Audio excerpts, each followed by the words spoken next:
آیات اور حضرت علی رضی اللہ تعالیٰ عنہ کا کہنا یہ ہے کہ آپ کو معلوم ہے کہ مصحف میں یہ واحد صورت ہے جس سے پہلے بسم اللہ الرحمن الرحیم نہیں لکھی بھی آپ کو نظر آتی، باقی 113 صورتوں کے شروع میں بسم اللہ الرحمن الرحیم ہے، تو کیا وجہ ہے یہاں کیوں نہیں ہے؟ حضرت علی کا فرمانا ہے کہ یہ صورت تو تلوار ہاتھ میں لے کر اتری ہے، اور بسم اللہ الرحمن الرحیم میں اللہ تعالیٰ کے دو اسماء ہیں، الرحمن الرحیم، تو یہ گویا کہ اس سے متضاد صورتحال ہے کہ اب تمہارے لیے آخری موقع ہے، یا ایمان لے آؤ اور یا قتل کر دیا جاؤ۔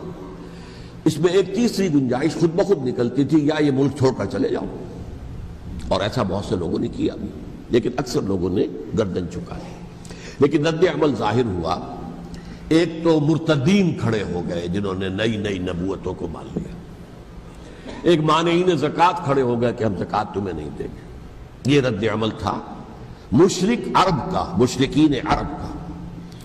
اور حضرت ابو بکر رضی اللہ تعالیٰ عنہ کے دفتر فضائل کا یہ بڑا اہم باب ہے، ود این آئرن فسٹ، حالانکہ وہ بہت رقیق القلب، کمزور، نحیف الجثہ انسان تھے، لیکن یہ کہ عظیمت کوہ ہمالیہ جو ہے ان کے اندر ظاہر ہوئی ہے، ود این آئرن فسٹ انہوں نے ان ساری جو رد عمل کی جو تحریکیں تھی انہیں کچل کر رکھ لیا، اور پھر پورے عرب کو گویا کہ اثر نو اس میں اسلام کے نظام کو کنسولیڈیٹ کر کے حضرت عمر کے حوالے کر دیا رضی اللہ تعالیٰ عنہ۔ حضرت عمر کے زمانے میں جو جنگیں ہوئیں اس میں سلطنت روما جو ہے، جو اس وقت کی دو سپر پاورز تھیں، سلطنت روما قیصر روم، ہیرقلیس ہرقل تھا اس وقت کا جو رومی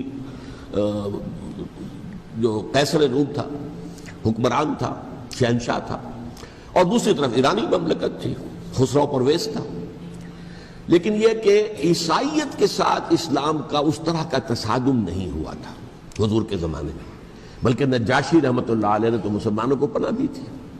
مقوقس پیٹریارک جو تھے اس کے الیگزینڈریا کے، انہوں نے حضور کے جو نامہ مبارک گیا تھا اس کا بہت اکرام کیا، تکریم کی، تحفے بھیجے حضور کی خدمت میں۔ ہرقل نے بھی کوشش کی تھی کسی طریقے سے، جیسے کوئی 250 برس پہلے یا 300 برس پہلے، 300 برس پہلے جیسے کانسٹنٹائن جو ایمپرر تھا روم کا، اس نے عیسائیت قبول کی تھی اور ساری سلطنت عیسائی ہو گئی تھی، لہذا اس کی سلطنت باقی رہی، اس کی حکومت باقی رہی۔ اسی طرح ہم سب مسلمان ہو جائیں، لیکن اس میں وہ ناکام ہو گیا۔ لیکن یہ کہ کوئی اس نے کنفرنٹیشن نہیں کی حضور سے۔ البتہ ایران کا معاملہ یہ تھا کہ اس کے پرخ چڑھ گئے، اس نے حضور کے نامہ مبارک کو چاک کیا تھا، حضور نے فرمایا جب اطلاع ملی کہ اس نے اپنی سلطنت کو چاک کر دیا ہے، اس کے ٹکڑے کر دیے۔ بہرحال وہاں رد عمل شدید تھا، اور ایرانی جان لیجئے کہ ان کے اندر بہت سٹرونگ نیشنلزم ہے، آج بھی ہے سٹرونگ نیشنلزم، لہذا ان کے ہاں رد عمل شدید تھا۔ ان کی تو سلطنت ختم ہو گئی، نسیہ منسیہ ہو گئی، وجود ہی نہیں رہا۔ لہذا وہاں سے جو کاؤنٹر ریولوشن شروع ہوا ہے وہ پھر ہرمزان جو ایک بہت بڑا جرنیل تھا، اس نے بڑی عیاری کے ساتھ اپنی جان بچائی تھی۔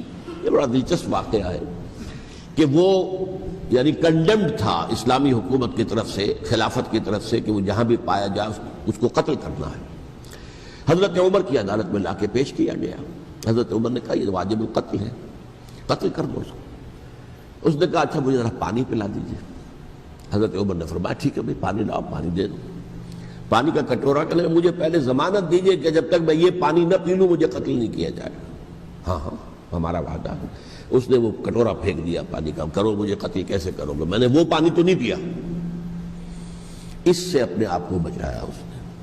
بہرحال آپ اختلاف کر سکتے ہیں کہ حضرت عمر کو اس عذر کو قبول نہیں کرنا چاہیے تھا، لیکن بہرحال ان کی اپنی مروت اور شرافت تھی کہ اپنے وعدے کا پاس کیا۔ اس کی سازش سے ابو لولو فیروز اس نے حضرت عمر کو شہید کیا۔ یہ گویا کہ دوسری کاؤنٹر ریولوشنری موومنٹ تھی۔ انہوں نے یہ سمجھا تھا کہ یہ ساری چکی جو چل رہی ہے، جیسے چکی کی ایک کلی ہوتی ہے، وہ کلی جگہ سے ہٹ جائے تو چکی کیسے چلے گی؟